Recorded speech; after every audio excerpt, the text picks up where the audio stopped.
All right. I think we should be up and running now. Sorry, everybody, for the technical difficulties. It's a work in progress. We constantly have to evolve with the new technology, and I thought I had it all figured out, and I guess I didn't. But we should be up and running now. So I'm going to give everybody about a minute to get themselves in, and then I am going to get going with what we have here. So everybody should be able to get on. I realized that the school account that I had set up did not allow me to take off restricted mode. So now I'm using my account and it should allow for unrestricted mode. So everybody should be able to see it. So I think we should be in business now if everybody wanted to get on. So if you don't end up getting on while we're live, you can always go on afterwards and see the video. So don't worry if you are not able to see what's going on right when we're doing it, because everything will be posted at a later time. So there's no need to worry.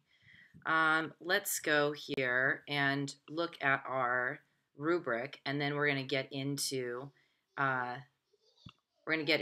the actual topics themselves. So if we're thinking about the essay on Friday, what am I expecting of you? There's really 5 components on the AP rubric. I'm only expecting you to be able to demonstrate 4 of those. So the 4 would be starting with, dear, people are saying it's not leading to the right place. All right. Can I get somebody to text me and let me know that this live stream is working? It should be. I have done everything I think I'm supposed to. Somebody let me know if this is on or not. It should be. Let's see.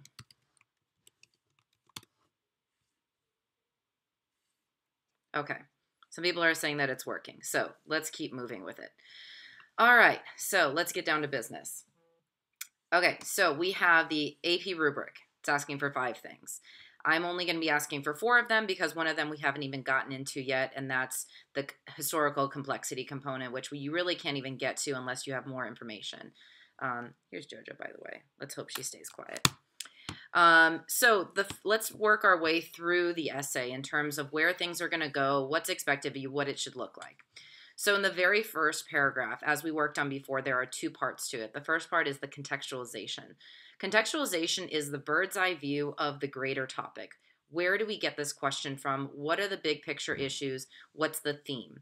That is the part that a lot of you struggled with when you did your mock-up of the first paragraph. The reason that you guys got hung up there is because a lot of you were using the evidence that you want to use in your body paragraphs in your contextualization. You will only get credit for a piece of information in one place. So if you use it in your contextualization, you could potentially get the point there. But if you use that same information to use as evidence in your body paragraphs, you can't get points there for using it in that situation. So it's got to be unique information. So you've got to be giving me kind of the big idea, what's going on. So let me give you an example. If I was talking about a trading systems question, so one of your questions you have to deal with is number 1, the trading systems from 600 in 600 of 2 of those different groups. So what I would talk about then is, how do these trading systems emerge? What big picture themes are we talking about with these trading systems? What characteristics do they have? Why do they emerge? And so what you might be wanting to talk about there is something along the lines of, long distance trade was limited based on the technology. The kind of stuff that trading systems were utilizing to exchange would be luxury goods or of these products that were not perishable. You're not going to be trading food on any of these trading systems because, you couldn't transfer stuff that fast. You could be talking about the exchange of belief systems that went along with that. It depends on what you want to talk about in your body paragraphs, but you've got to be thinking big picture here. What is going on in the global circumstance that makes it so that trading system or those trading systems are going to exist?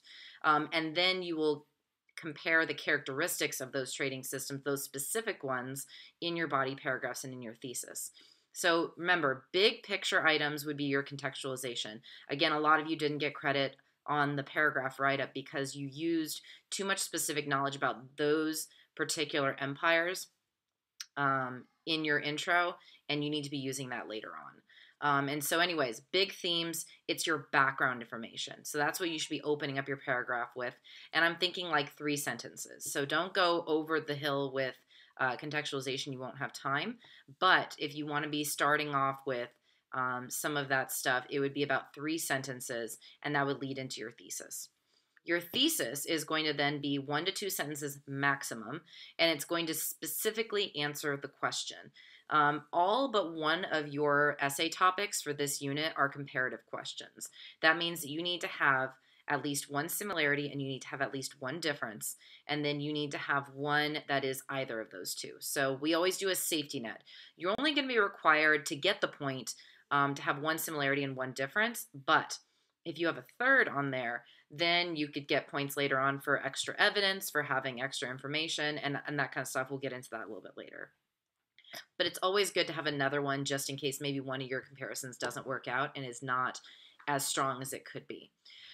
So keep it simple. The reason that a lot of people get hung up on the thesis statement is that they make it too complex, they make it too fancy, and you don't get the point because you miss some of those basic components. So a thesis for a comparative should be very simple. The similarity is the easiest one to put, and that's just going to be this empire and this empire are similar in this way because, here's the similarity. For a difference, you've got to give me what both sides do. So if you're comparing trading systems and you're saying that they're different based on a certain characteristic, you've got to tell me what one side does, and then you got to tell me what the other side does. And so if I was comparing, let's say I don't know. I'm just trying to think off the top of my head. If I'm comparing these trading systems in question number 1, I might say something along the lines of the Mediterranean and East Asia are similar in their trading systems in that both of them blank. However, they're different in that in East Asia, the trading systems will involve this, while in Mediterranean Basin, the trading systems will involve this. You've got to give me both sides, but keep it simple. You guys are just trying to do too much. You've got to show direct relationships when it comes to your thesis statement. You've got to show me how they relate to one another. So if your thesis doesn't do that, if you just give me one sentence about East Asia and then one sentence about the Mediterranean Basin, that doesn't show me relationships. You've got to give me a common factor and then tell me what part each of those play in that relationship. And so you got to make sure that you're comparing apples to apples and not apples to oranges. And so you can't just say something like in East Asia, they're going to trade this product, while in the Mediterranean Basin, they're going to trade by boat. Those two do not deal with one another. If you're going to do methods of trade, you've got to say that East Asia is going to use this method of trade while the Mediterranean Basin will use this method of trade. You might think that that's self-explanatory and you should be doing that anyway, but a lot of people don't. And so you've got to make sure that you're using these common ideas to bind your relationships together, okay? So keep the thesis simple. That's your intro paragraph. So 3 sentences about contextualization, then 1 sentence or 2 sentences on the thesis statement. Now let's get into the body paragraphs. Just like we did that activity last week, you are going to have 2 main components for each of your body paragraphs. Well, 3 if you count the intro sentence. The intro sentence should just be the cut and pasted part of your thesis statement that applies to that paragraph. If I have, my 3 issues are dealing with, the items that are traded, the method of trade, and then the people that are being traded with, then that should be the order of my body paragraphs. I should have that same flow.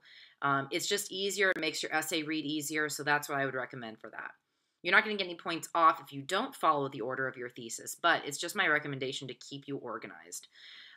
So you're going to start with just cut and paste that part of your thesis as your intro sentence. So, the Mediterranean Basin and East Asia are similar in their trading systems and that both of them do this.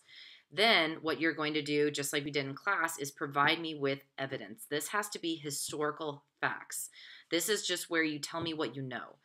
This is nothing beyond that. You don't have to evaluate it. You don't have to analyze it here. This is just where I need information to know that you know what you're talking about. So this is where you say something along the lines of East Asia will be trading this product while the Mediterranean basin will be trading this product. You can even start off by saying an example of this is, if you start off with that, you know that you're going to be leading into some evidence, and the reader also knows what part of the rubric you're about to attempt. So just saying an example of this is, or this can be seen by, any of those kind of roots to your sentences should give the reader a leeway as to what part of the rubric you're trying to address. Once you've given the historical information, and this should be maybe 2 sentences. You know, the evidence is really important, but the most important part of your paragraph is going to be your analysis. So the analysis analyzes the assertion, meaning the argument that you started with. Your thesis is made up of 3 assertions, and the analysis analyzes the assertion. It doesn't analyze the evidence. The evidence just is. There's nothing to analyze. What you are doing is telling me why that relationship exists. So why do both of those trading systems do that? Why do they both trade luxury items? So if my sentence is, both of these, the East Asia and Mediterranean basin traded luxury products, then I'm going to list all those luxury products. My analysis is then going to be, why do they trade luxury products? Well, part of my analysis is going to be that you couldn't trade, both of them couldn't always trade, perishable items because the trading systems took too long to transfer the goods.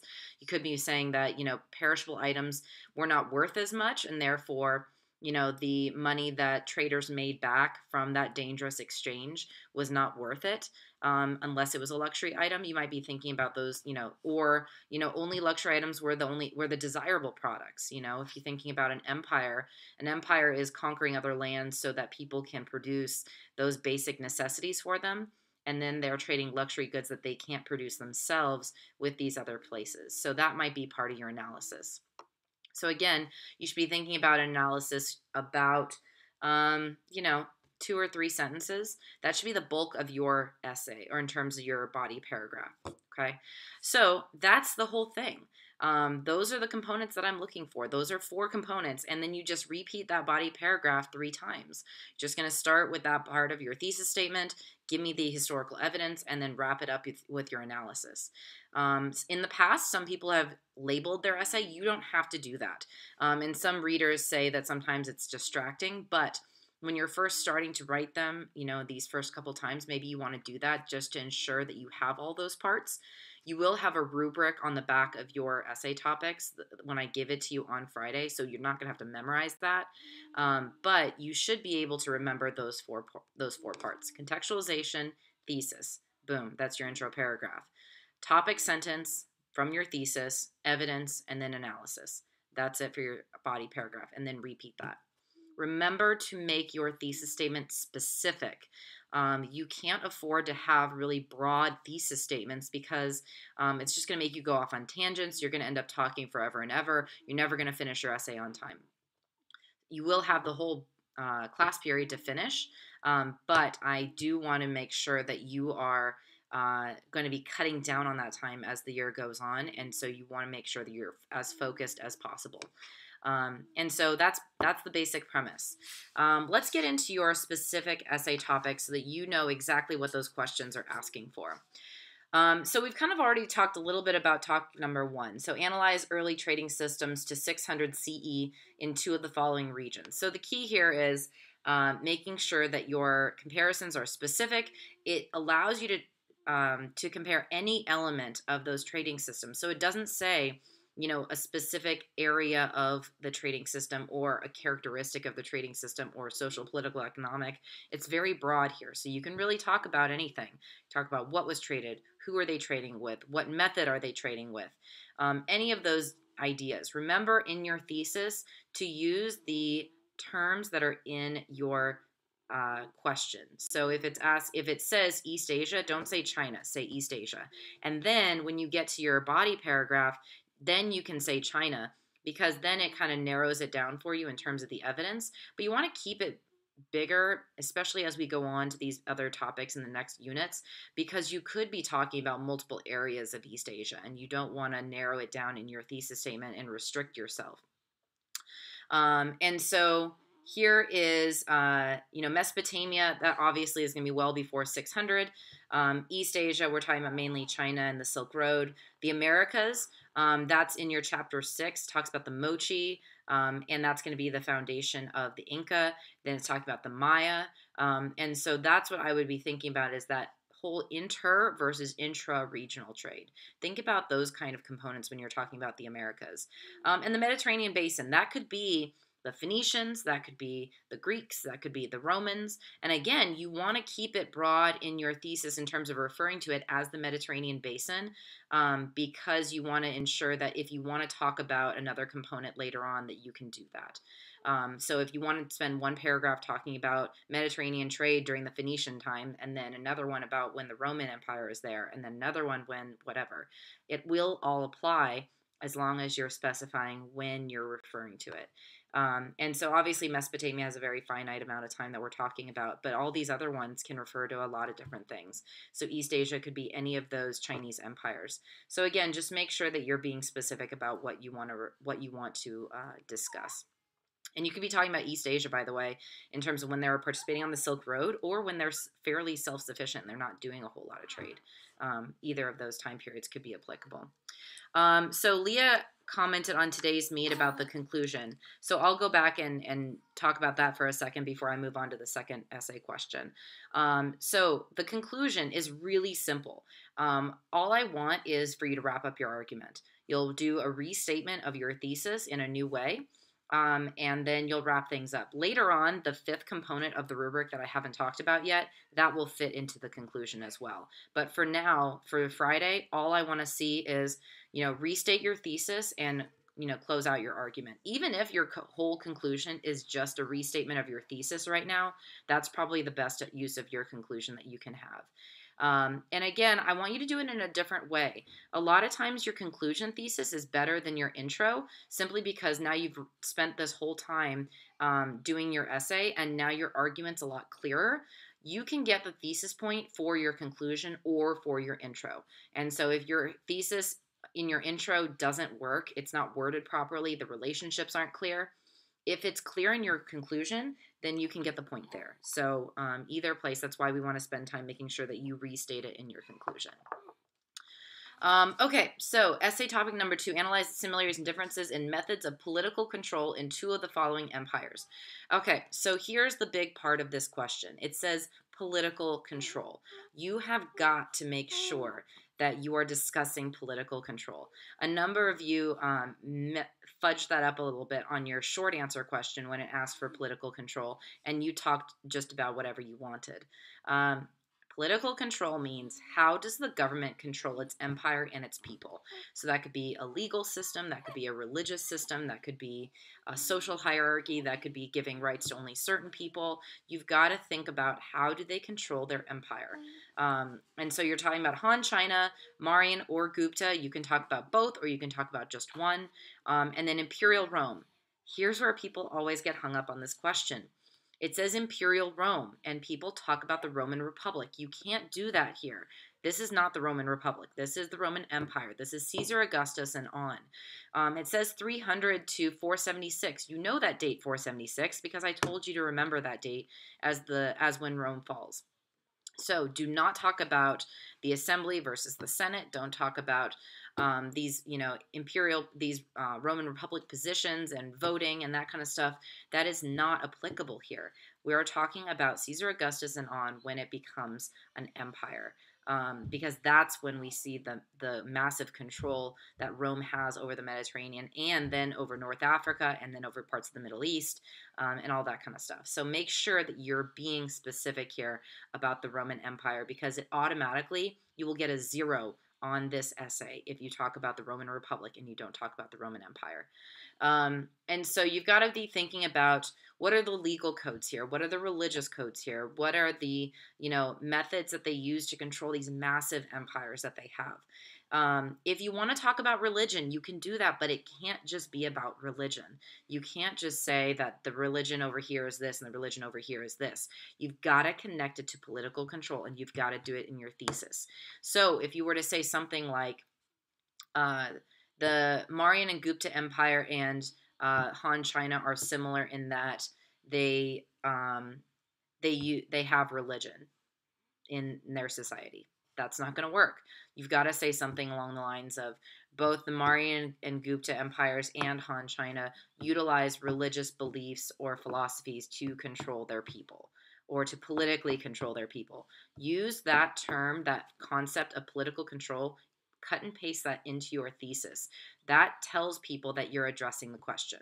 Okay. So make sure that you're utilizing that as you go through this question. And again, for Mauryan or Gupta, you can use either or. I'd recommend just using Gupta because that has the majority in common with the Han China and with Imperial Rome. Somebody posted here, is there a difference between government system and political control? There is, but they could answer the same thing. And so if you use the idea of a government system, you've just got to connect it to how that then controls the people. So if you want to say something along the lines of one of them has a dictatorship and one of them has, I don't know, a monarchy or a theocracy, something like that. You then just got to say they use this to determine who will rule over the empire, or they will use this to determine, the family lineage that will then make rules about the empire. So they are fairly interchangeable. You could probably use that same term. I know that if I was grading it, you would get the point. Because it does get to the same idea of controlling an empire. A government system is one that is meant to make laws, and so that would be applicable there. Somebody else said, for the body paragraph, is the topic, sentence, and thesis the same thing? The topic sentence would be that component or that piece of your thesis. So yeah, you'd pretty much just cut and paste what you had in your thesis statement, just the part that applies to that paragraph. I mean, that would be, you're not getting a point for your opening sentence. You're just reminding the reader, here's the point of my thesis that I'm addressing in this paragraph. And later on, you might be able to get more creative in terms of how you address that and how you phrase it. But for now, you don't need to be creative. Somebody also said, when we analyze, do we explain why it is similar or different, or why those empires use that certain thing?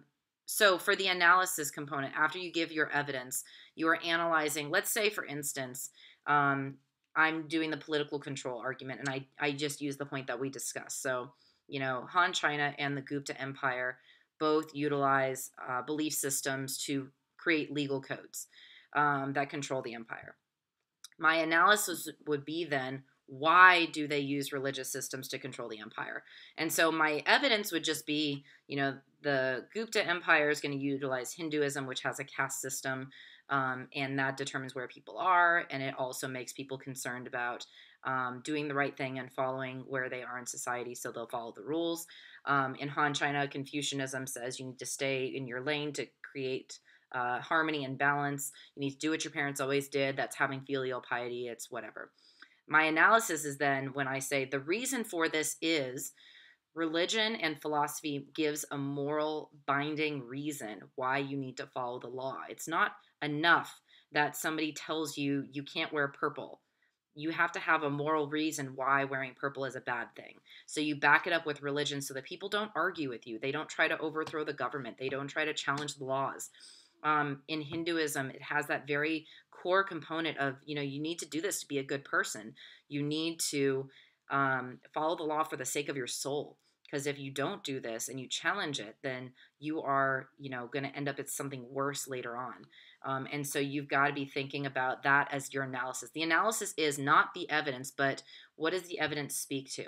And so you're explaining why that relationship exists. If it's different and you're saying that maybe Rome doesn't have a belief system until obviously the end when we get to Christianity, but the majority of the Roman Empire doesn't follow a belief system while to reinforce its laws, while the Han or the Gupta do, then you're going to say why? Well, because Rome is focused on trade. Rome is focused on economic development. So their main thing is going to be, and that's obviously why they also have some social mobility, because they want to encourage trade, they want to encourage growth. They want to encourage military participation. And so for that reason, they're going to not have a specific belief system. And also because they want to have their empire or their emperor worshipped as a god. Not that he is one, but he should be worshipped as close to one as possible. And if you somehow have a religion in there, then that's going to challenge that. So you have these core ideas in Rome. And obviously also Rome is founded on these ideas of brutality and war and violence. And there's no like philosophy or religion that's going to reinforce those ideas. Every man for himself is kind of the philosophy of Rome. And so you won't have a belief system there. So the analysis is why. Why do they not both have a belief system? And it will go down to the core beliefs of the people that are founding those empires. So let's get into number 3. Compare and contrast the political, social, and economic structures in 2 of the following early civilizations. All right, so to answer this question, you've got to have 1 point that's social, 1 point that's political, 1 point that's economic in your thesis. You can have any of those be your similarity or any of those be your difference. You do not need to have a similarity and a difference for political, a similarity and difference for economic, a similarity and difference for social.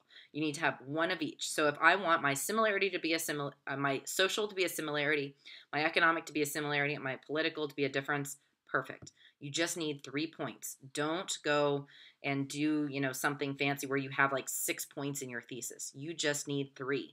And so you're looking at Mesopotamia, Egypt, South Asia, East Asia, and the Andean Americas. That's the Mochi.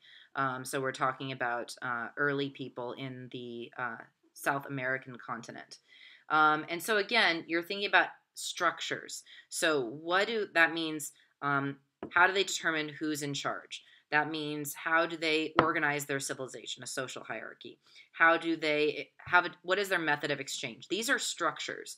And so you've got to be thinking about what is the basis of those civilizations that is political, economic, and social. And then you're going to compare them. So Egypt and Mesopotamia have similar social structures in that they both have a slave class as part of their social hierarchy. They are different in their political structures in that Mesopotamia will have city-states, while in Egypt they will have a centralized empire. And then they are, similar economically in that they will do this. So keep it simple, have one of each component, one of each category, and then wrap up your argument. Let's see. Somebody asked, does Greco-Roman polytheism count as a belief system because it greatly changed the morals and actions of the Roman people? The only thing here is that it didn't really change the morals and actions of the Roman people. I would say that they used it as a reason to justify why violence was okay, but I don't think that it really went beyond that. Hi, Char. You want to say hi to everybody? Yeah. Say hi. Say hi. Yeah, you're having a good hair day.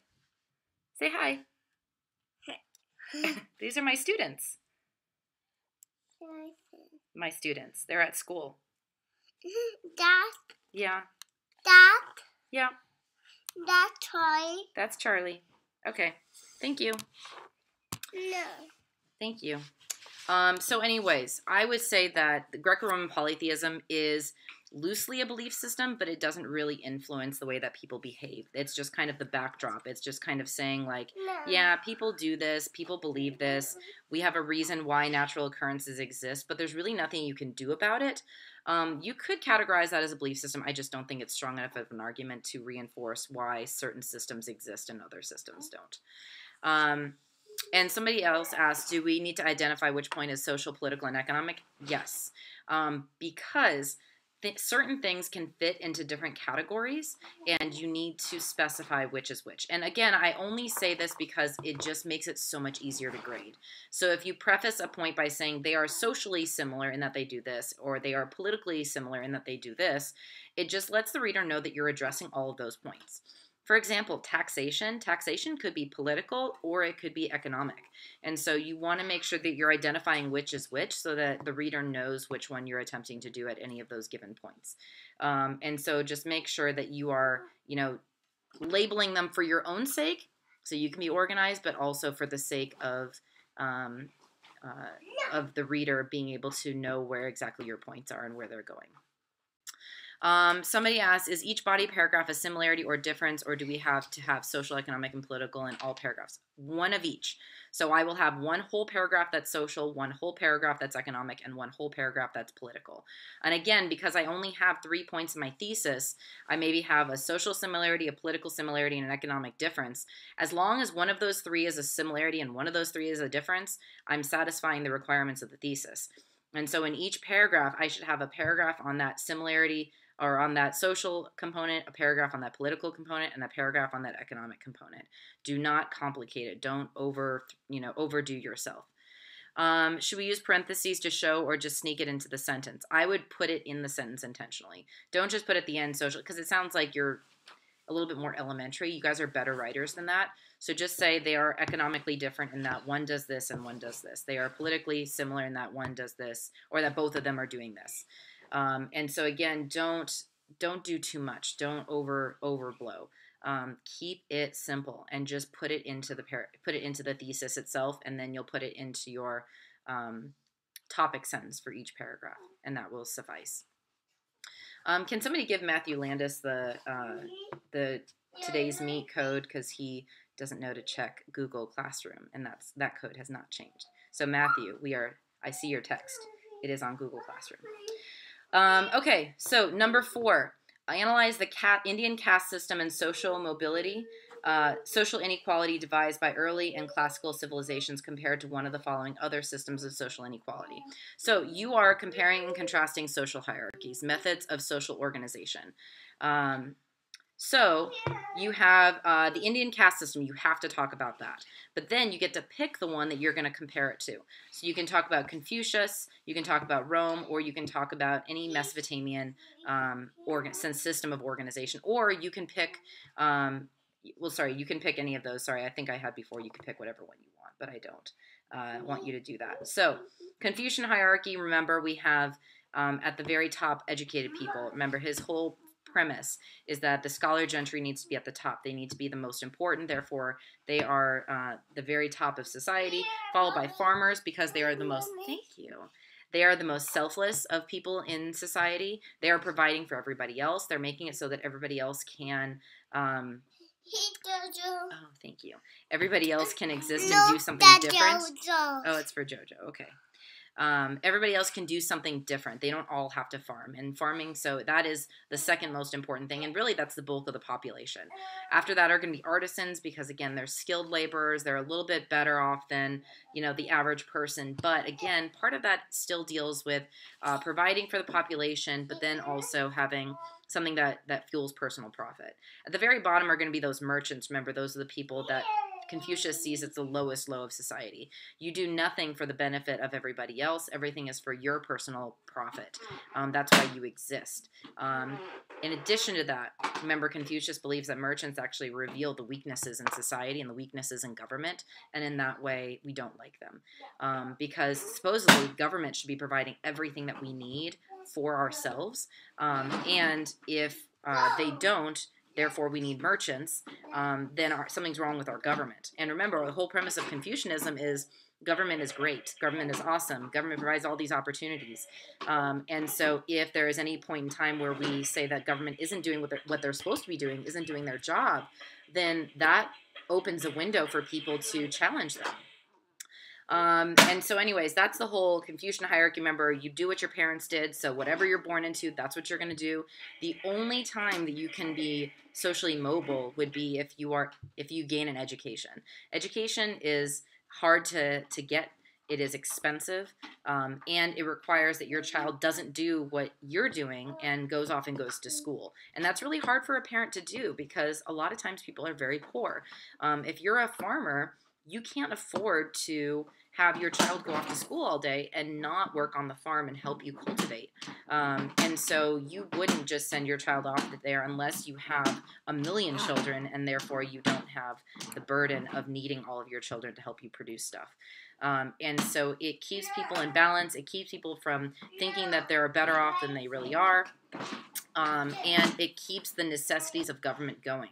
If everybody could think that they could get an education and be better off later on, then we won't have any farmers. Everybody's going to try to be the scholar gentry. We need to make sure we maintain all these different levels because it fulfills the needs of society. The Roman hierarchy, remember, that's of all the hierarchies is going to have the most mobility. And so people are going to have the opportunity based on trade, based on serving in the military, to be better off than they were. And in that way, it kind of contributes to the downfall because people believe that they can mobilize, that they can do something different from what their parents did. If you are a slave, you can join the military and therefore become a citizen. That's kind of a really unique opportunity. If you If you facilitate trade, you're a merchant and you become wealthy along the Silk Road, that could influence your position in society. And so Rome actually has quite a bit of opportunity for you to mobilize. And then Mesopotamian hierarchies, we talked a little bit about that in terms of the religious classes at the top, then we have skilled laborers, and then we have farmers, and then we have slaves. Remember, slavery is not a permanent institution. Slavery is you have a hairstyle, you do what you need to do, and then there's a chance that you could be released from that and go off to do other things. So there is a sense that, in Rome, there is also a chance for you to leave slavery, but they certainly will still have slaves.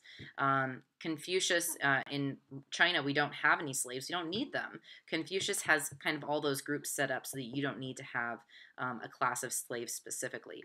And they're really not, even though they're expanding, a lot of those are still ethnically similar to the groups that are already there. And so really there's no way to, by skin color, distinguish some groups as being less than somebody else. And then so we get to Indian caste system. Remember, that's where we have the Brahmin at the top. They're the scholar, or they're the priest, the religious group. They're the best ones to have the chance at enlightenment.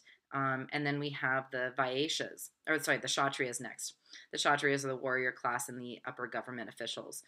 The Vaishyas, the middle class, that's skilled laborers. We have the Shudra, those are the lower classes, that's the farmer class. And then we have the untouchables. Remember, the untouchables are not a slave class, but they're also not part of the social hierarchy. They are separate. And so they are going to be made up of people that are born into it. They're going to be doing the grunge work. They're going to be doing the dirty work. So cremating people, taking dead animals away, being a butcher, working with blood and meat. That's a job that is detrimental to your soul. And so we let the people that are untouchables do all that stuff. So you need to compare the Indian caste system with any of those other two. Remember, one similarity, one difference, and then a third point can be a similarity or a difference. So we had a couple of questions on here. Does East Asia have a centralized government? For the most part, yes. I mean, it depends on what dynasty you're talking about. If we're looking at Han China, they have a centralized government, but then they also have components of localized government. They know that they need to have some components of decentralization because that's what made the Zhou so successful. And that's also why the Qin was so unsuccessful. Remember, they only lasted a very finite amount of time because they were highly centralized with no components of decentralization. So the Han will have opportunities for local governors, but then they're also going to have an emperor that does have power. The emperor had very little power. It was more of a ceremonial figure. And the Han wants to have more central power, but still be long lasting. And so they're going to have elements of that. So somebody asked, can you clarify the purpose of the caste system? So that's for really you to discuss. There's a lot of purposes here. If you want to think about the government's stated purpose for wanting to reinforce it versus the religious necessity to have it, in terms of the Indian caste system, it is very much a religious reason why it's there. You are there because you're meant to be there. That's the whole premise of Hinduism, right? Reincarnation, karma. Your karma determines where you are, and you are exactly where you deserve to be.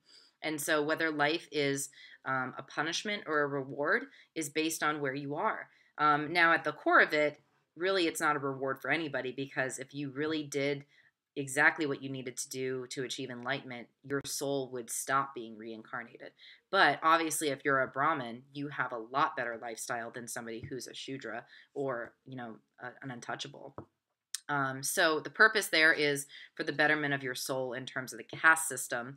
And if you want to think about the government's purpose, if we don't have people challenging where they are in society, if we don't have people thinking that the government's unfair for putting me here, then you have a lack of rebellion, you have social stability, you have people doing exactly what you need them to do. You don't have a need for slaves, because slaves will try to rebel because they're there not by choice. People that are untouchables believe that they are there for a reason.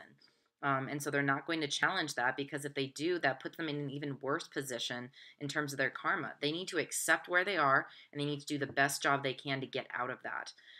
And so that's going to be kind of the different purposes of the Indian caste system. If you're thinking about Confucius, remember his purpose is we got to have all those parts of society taken care of. We need to have harmony in society. That's the yin and the yang that comes from Taoism, but Confucianism will adopt that as well. We will only have that if everybody does what they're supposed to be doing and we have all of our needs met. And again, that's why merchants are considered low in society, because they reveal something that the society is not able to provide for itself. The whole premise of the Chinese is that they are self-sufficient. They do everything that they need to for themselves. And anytime they need to go outside of that and get things from other people, it reveals a weakness in themselves. So they will sell and exchange some of their goods, but they will bring very little back in. Because they don't want that stuff infiltrating your system, because they want to be culturally pure, and all this other stuff. So again, the purpose of these caste system is really dependent on where they are.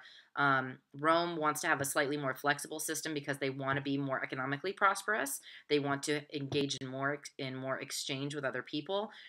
They want to grow their military, and so they do have opportunities for social mobility there, because that reveals what values they have within their society.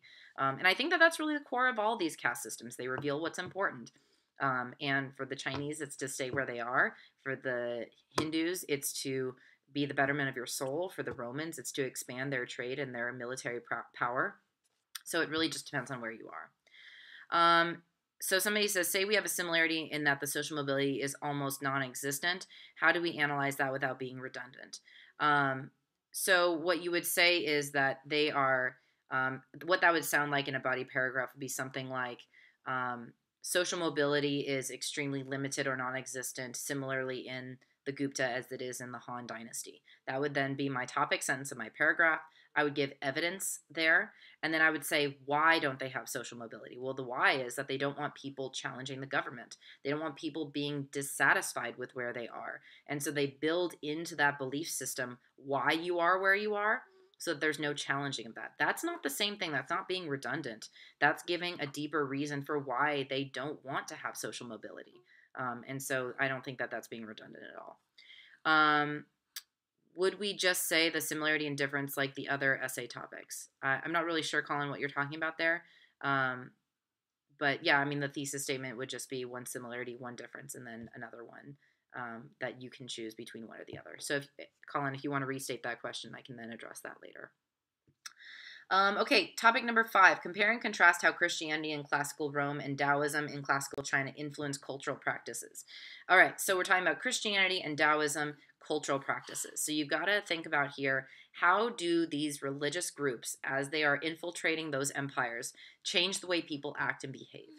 And that can be positive, that could be negative, that could, in terms of their daily life, that could be creating subgroups. So there's lots of different ways that you can go about this. But at the heart of it, what we know is that Christianity and Taoism both create questions about the government. Because Christianity and Taoism both appeal to people that don't have much. It appeals to peasants, it appeals to women. And so those groups are the ones that in the existing social class system are not given much opportunity.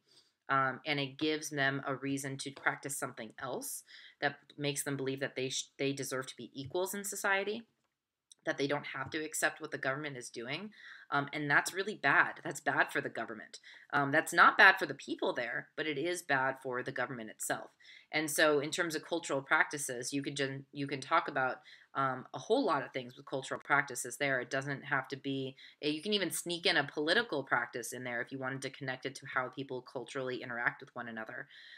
And so all you have to do is think about how are Christianity and Taoism, in terms of their infiltration of those societies, similar, and how are they different?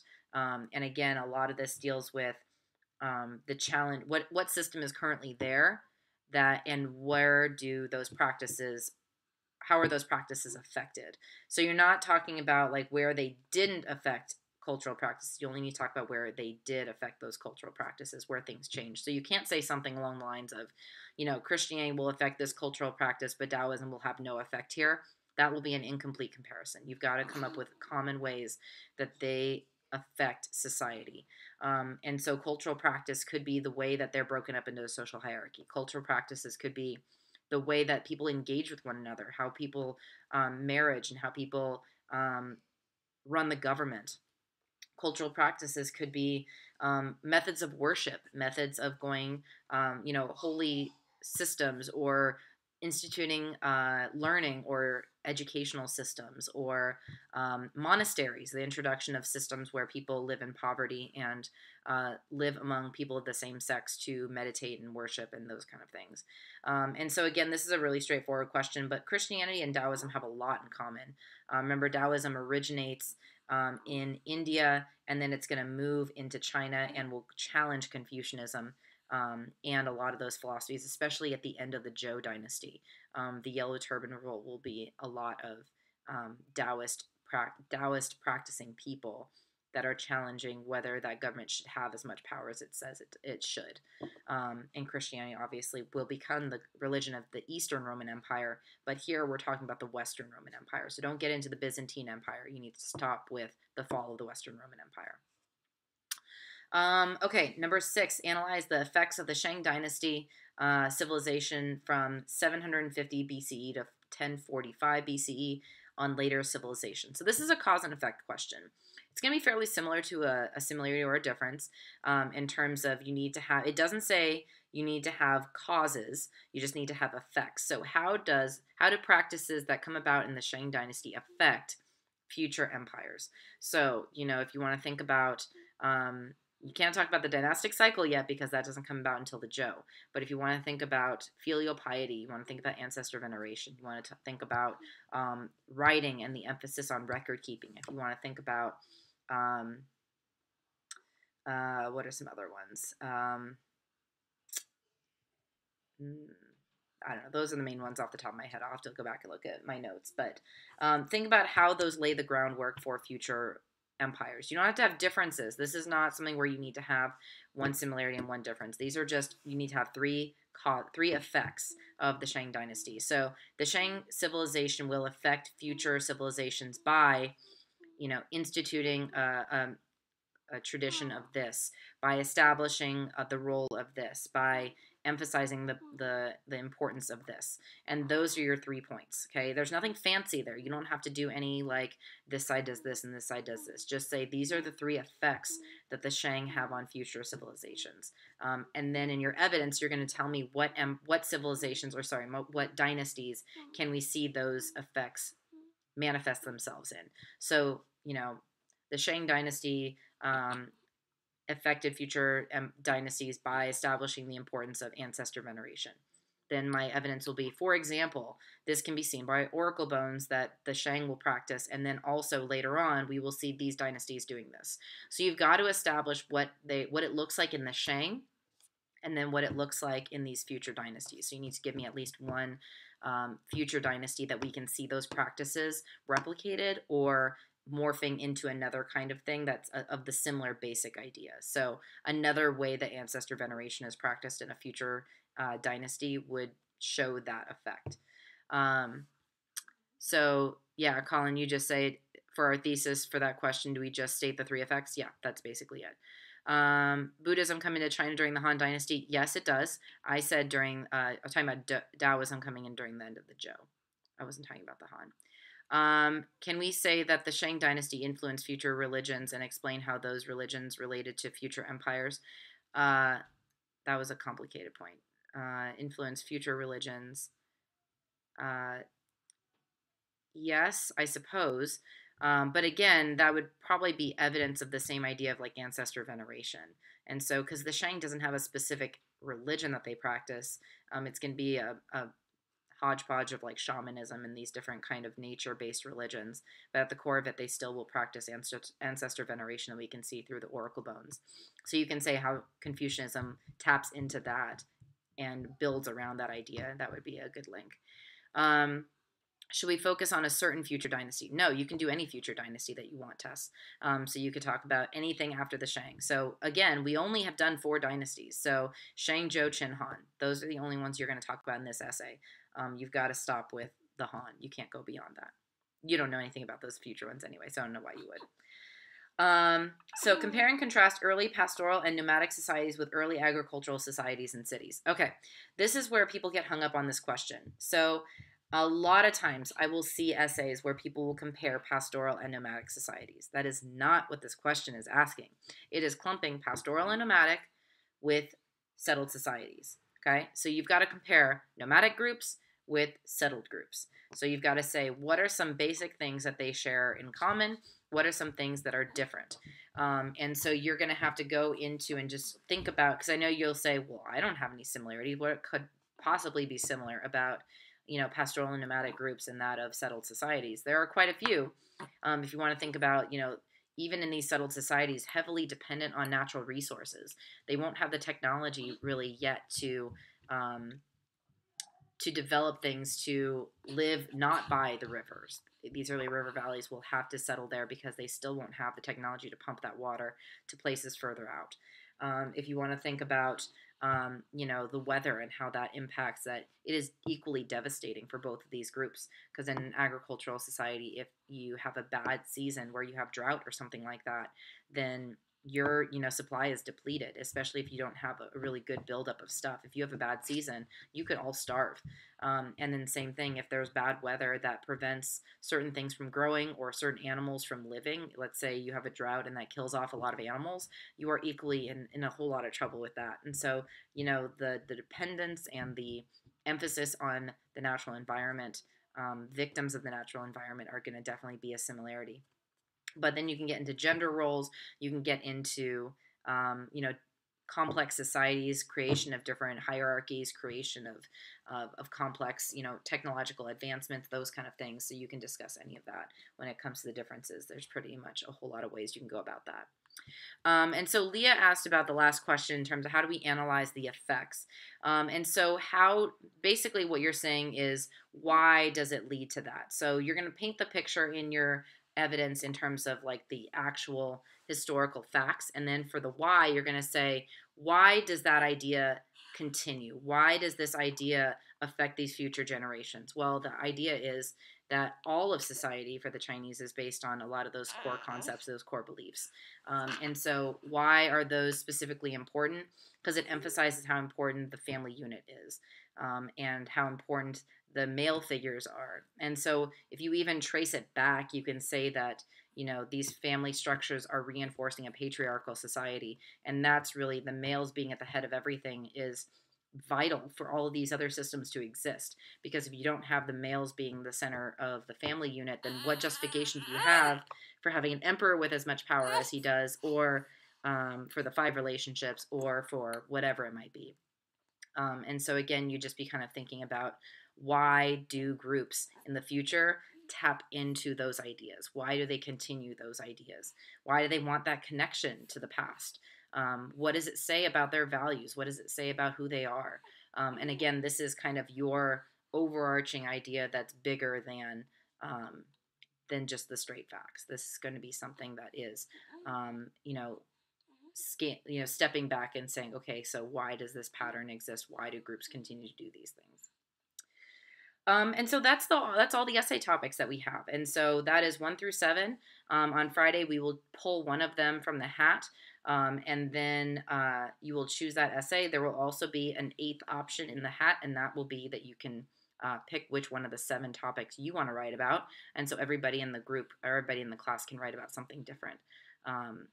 So somebody asked, can we link to the Shang dynasty to modern China? It has to be before 600. So you've got to talk about, and that's the whole point of this grouping of essays. Everything has to stop in 600. Somebody asked, relating to topic number 4, are the 5 relationships part of Confucian hierarchy? Yes, it is. Now, the 5 relationships reinforce that hierarchy, but it's not the hierarchy itself. Because remember, the 5 relationships: ruler to subject, husband to wife, father to son, older brother to younger brother, and then friend to friend. That's not related to the hierarchy itself, but it certainly reinforces roles in that hierarchy, and then dictates how people interact with one another on a daily basis. And so you need to treat whoever is in the more dominant position in that relationship with more respect than yourself. And so in this relationship, it's ruler to subject. You guys are my subjects, I'm your ruler. You need to demonstrate respect in that way. But that doesn't mean, and that could be within a social class. And so we could be in the same social class, but I am an elder person and I am above you, I'm your teacher, and even though I'm in the same group, you would have to then treat me with more respect. If I'm a teacher, I would be up a higher social class than you anyway, probably, but that would be, if you're a member of my class, you're also part of the educated group. So we could be in the same social class, but based on our 5 relationships, I deserve more respect than you do. And so you could use the 5 relationships as a bit of evidence. I would not use it as part of my thesis, though, because it's technically not the hierarchy itself. The hierarchy is the scholars, the farmers, the artisans, and then the merchant class. Okay, do we have any last questions on the today's meet? I think I addressed all of them. So if you have one, post it quickly because little girl here is about to probably lose her mind. She drifts in and out of consciousness, and then she awakens with a fury. So if you think the hurricane is scary, you haven't seen her and her glory. But anyways, I think that that's pretty much it. I will be hosting a session, and obviously it will go a lot smoother tomorrow. I will host a session on content tomorrow. So I will start with the study guide, and you can find that where you found the essay questions. And that's pretty much it. So somebody asked, is 476 the only year that we need to know? I will always tell you what years you need to know, and that is certainly one of them that you must know. What I would think about is cause and effect and chronology. And so what I'm more concerned about, I will never ask you to repeat a date for me, but you certainly will need to know this causes this, which causes this. And in that way, fit it into the bigger narrative. But I will never ask you a rote memorization date to remember. But I would ask that you remember certain key points. Like I said before to my classes, even though I know that 31 BCE is where the Roman Empire began, if you even just think about it as like year 0 or marking 0 on the timeline, beyond that will be the Roman Empire. Before that is the Roman Republic. If you can remember 31 BCE is where the empire begins, that's great. But if you don't, then you can just remember that if it's a year in the Common Era, and we're talking about the Mediterranean basin, we're talking about the Roman Empire. If we're talking about it before that, we're probably talking about the Roman Republic. Very little of the time will the College Board ever ask you about the Roman Republic.